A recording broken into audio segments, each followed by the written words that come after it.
नबी के घर वाले मुहब्बत करने वाले हो, तो नबी के दर वाले मुहब्बत करने वाले हो।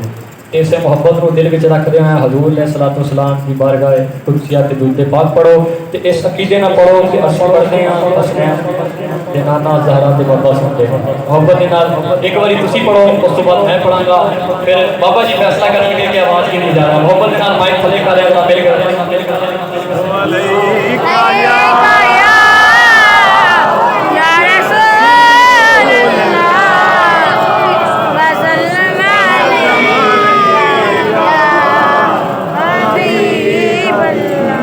सल्लल्लाहु अलैहि या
लेके माशर में यही उसने